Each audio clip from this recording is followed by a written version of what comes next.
came to the U.S. and I started spending more time here, I needed some type of sustenance, right? Because it wasn't enough to go tour and then come back and spend all that money on rent and food. Like I needed to generate some income. I did have a degree, and that was one of the things my friends used to tell me was like, dude, you have a master's degree in architecture. You should be doing something. You can earn a ton of money, right? But then there was also like the concern of, oh, you know, you're black, you're from Africa, you have a bit of an accent, you're probably not going to get a job, da da da da. But I never really had that mindset. I've always had the mindset that it doesn't matter where you put me, I'll be fine. I grew up in Kaduna in the north where I was a minority. So I understand what it's like to be a minority in a system and still thrive, right? So, okay, yes, there is all of this talk about racism and this and that and the other, but and people would say that to me. You know, when I first came to the US, it was like, oh, you gotta be careful, you gotta do this, blah, blah, blah, blah. But to me, I always just felt like the US is what I make of it. Yes, there is systemic, but guess what? Where I grew up, there was a systemic tribalism as well. And I was able to thrive in that environment. So I should be able to thrive in this environment. So anyway, long story short is put a resume together and I got a gig as an interactive media developer. Now, because of my music background, and I was already shooting videos at this time, I was able to edit audio and video, which was a rare skill in early 2000s. And then I became, you know, down the road became a project manager. Now I'm doing all of this stuff while I'm still putting out music and touring. That's a bizarre contrast.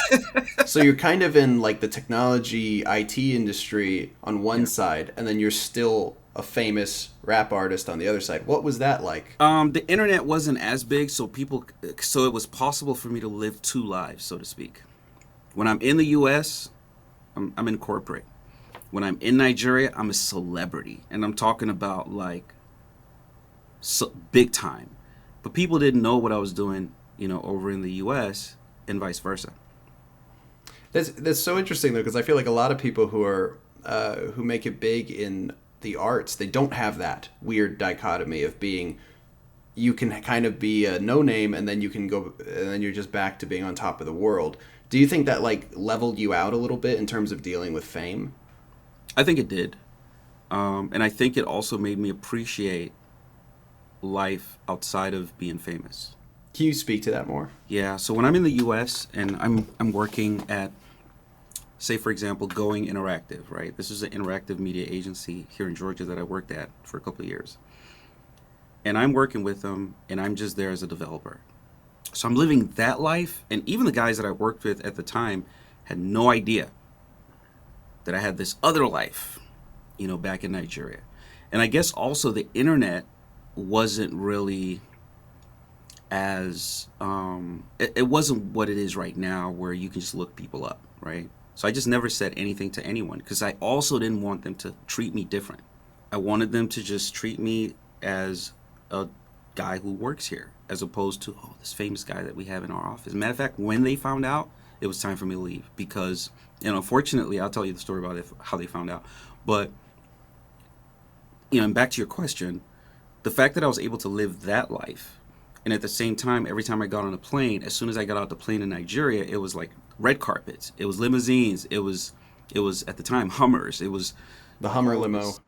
Right. It was that lifestyle. It was champagne. It was, you know, nightclubs and private planes and all of that other stuff.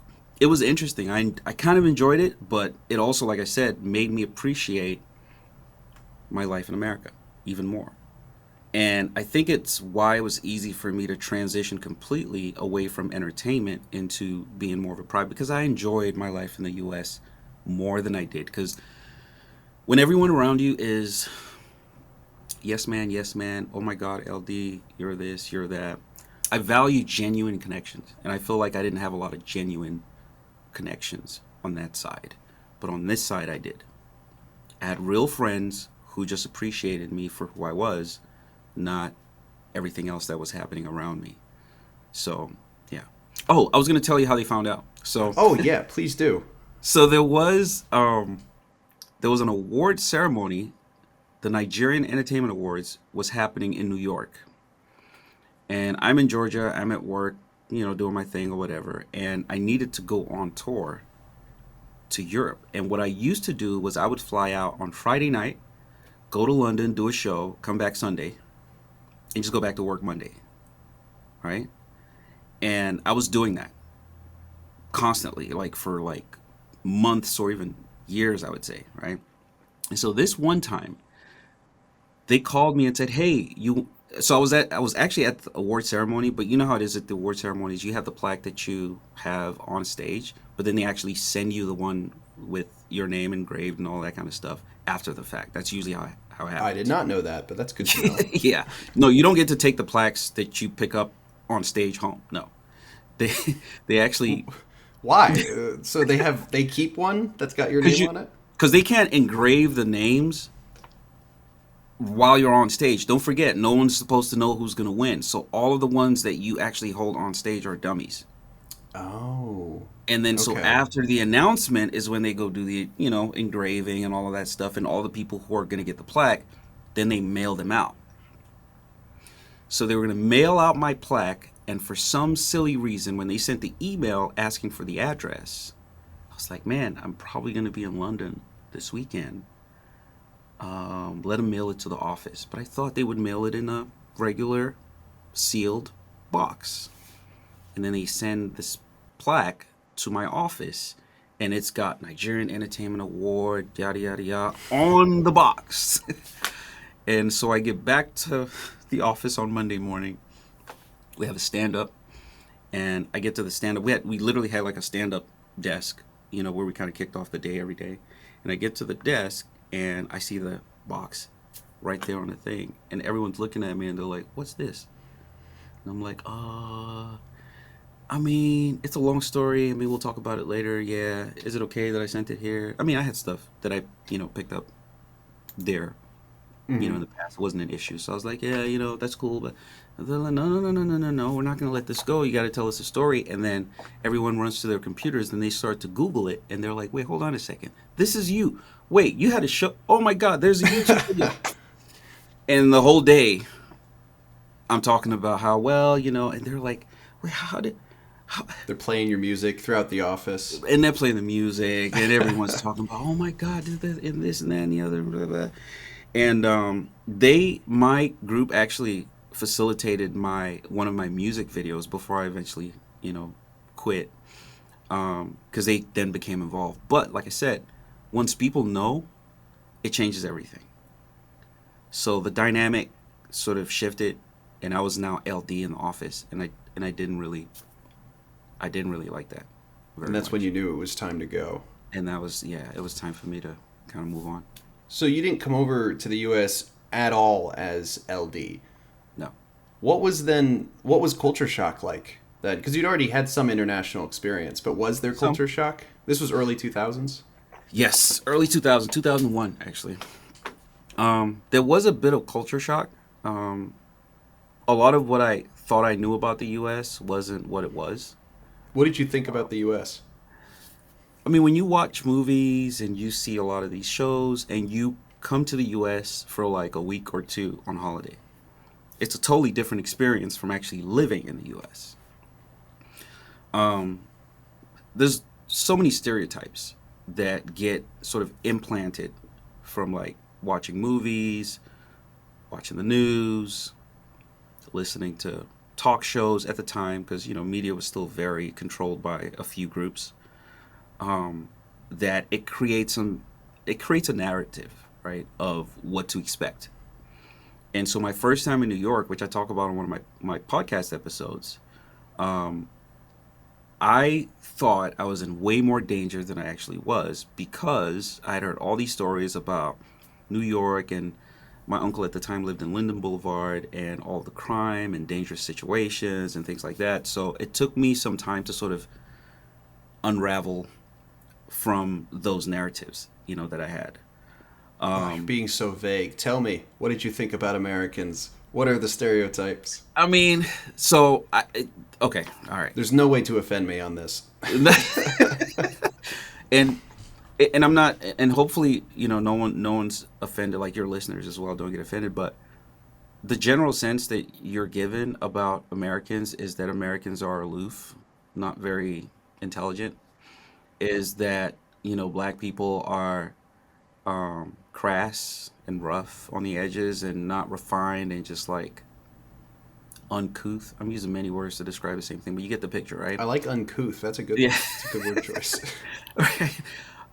And that, black people are lazy and they're uninformed and they're bottom of the barrel. They're not productive and they This was don't. your understanding outside of the U.S.? Yes. That's crazy. Yeah. Okay. I mean, because think about it. Everything that you see is pretty much movies and the news, right? You watch the news. Oh, somebody got shot. It's a black guy. Oh, somebody did this. It's a black guy. Oh, this and that happened. It's a black guy. Oh, the war on crime. It's black people. Oh, you know what I mean? So that's all you see outside of what we enjoyed in like the music and the entertainment and like basketball and stuff. That's the only thing that you could experience from outside of the US. See, now things are democratized a little bit where people have access to social media and you can make connections and you can learn more about different things. And you can hear also varying perspectives on any topic that you can imagine. Right now, you can do that. Back then, you couldn't. It's just whatever CNN and Fox said. All right. So you're saying that their narrative was wrong or accurate when you came to the U.S.? It was absolutely wrong. It was wrong. Very So, wrong. so what was the reality of it? I mean, the reality of it is that the United States of America is what you make of it. Right. This is by far the greatest country in the world, at least in my experience. And I've experienced different countries. I've spent time in the UK, I've spent time in Africa, across various countries. I've been to 32 countries.